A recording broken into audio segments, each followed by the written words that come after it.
আজ থেকে অন্নপূর্ণা ভান্ডারে ৩,০০০ টাকা দেওয়া শুরু হলো। সাংবাদিক বৈঠক করে এই কথা জানালেন মুখ্যমন্ত্রী শুভেন্দু অধিকারী। পাশাপাশি তিনি বলেন, অভারতীয় ও অবৈধ উপভোক্তাদের আটকাবার জন্য নতুন করে ফর্ম ফিল আপ করা শুরু হয়েছে। এখনো অবধি ২৮ লক্ষের বেশি মহিলা এই প্রকল্পের আওতায় এসেছেন এবং প্রতি সপ্তাহে নতুন উপভোক্তারা তালিকাভুক্ত হবেন।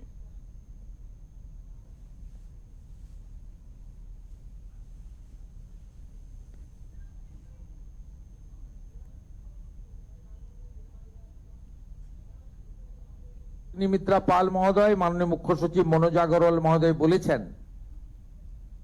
যে অন্নপূর্ণা যোজনা, এখানে আমরা নতুন করে ফর্ম দিয়ে নথিভুক্ত করার কাজ শুরু করেছি। তার কারণ আমরা এসআইআর এর পরবর্তী সময়ে দেখেছি যাদের নাম ভোটার তালিকা থেকে স্থায়ীভাবে বাদ গেছে, এমন লক্ষ লক্ষ ভোটার তালিকায় নাম না থাকা ব্যক্তিগণ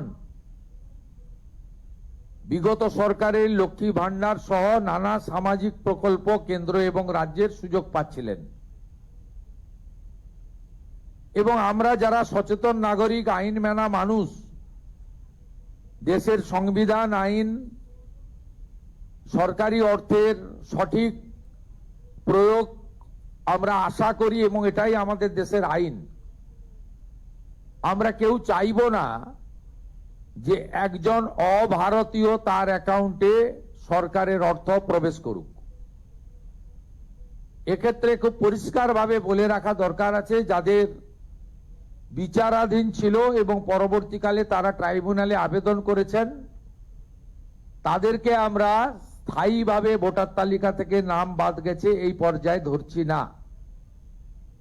বাংলাদেশ থেকে ধর্মীয় উৎপীড়নের কারণে যে হিন্দু শরণার্থীরা প্রাণ বাঁচাতে পশ্চিমবঙ্গে এসেছেন,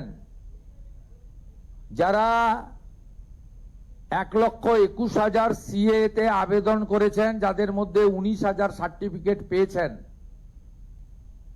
আরো যারা সিএ তে আবেদন করার উপযুক্ত আছেন, তাদেরকেও স্থায়ীভাবে নাম বাতিল তালিকায় আমরা ধরছি না।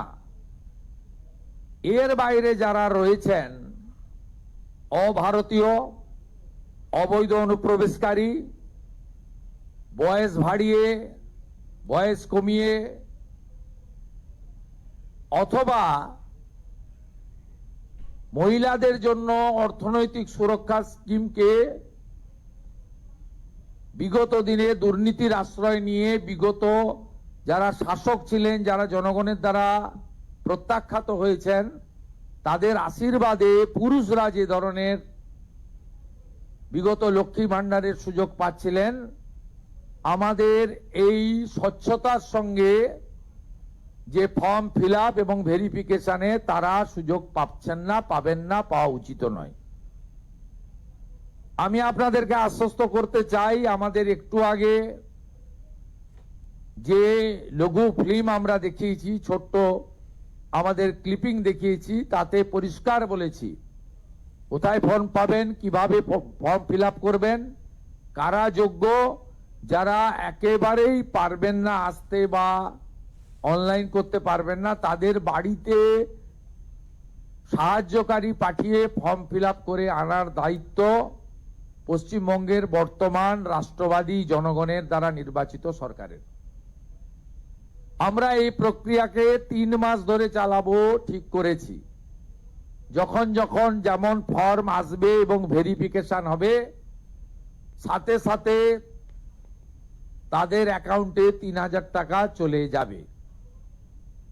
আমি অত্যন্ত খুশির সঙ্গে ঘোষণা করতে চাই, গত ৩ দিন প্রধান সচিব পর্যায়ে আধিকারিকরা জেলা থেকে পড়ে থেকে জেলা শাসকদের, বিডিওদের সাহায্য নিয়ে এবং একটা বড় অংশের জনপ্রতিনিধি তাদেরও প্রত্যক্ষ সহযোগিতা নিয়ে, সর্বোপরি জনগণের অংশগ্রহণে, মা বোন দিদিদের অংশগ্রহণে আমরা ভেরিফিকেশন করা ফর্ম পেয়েছি বা আমরা পোর্টালে নথিভুক্ত করতে পেরেছি 28,25,769 জন, যেটা মাননীয়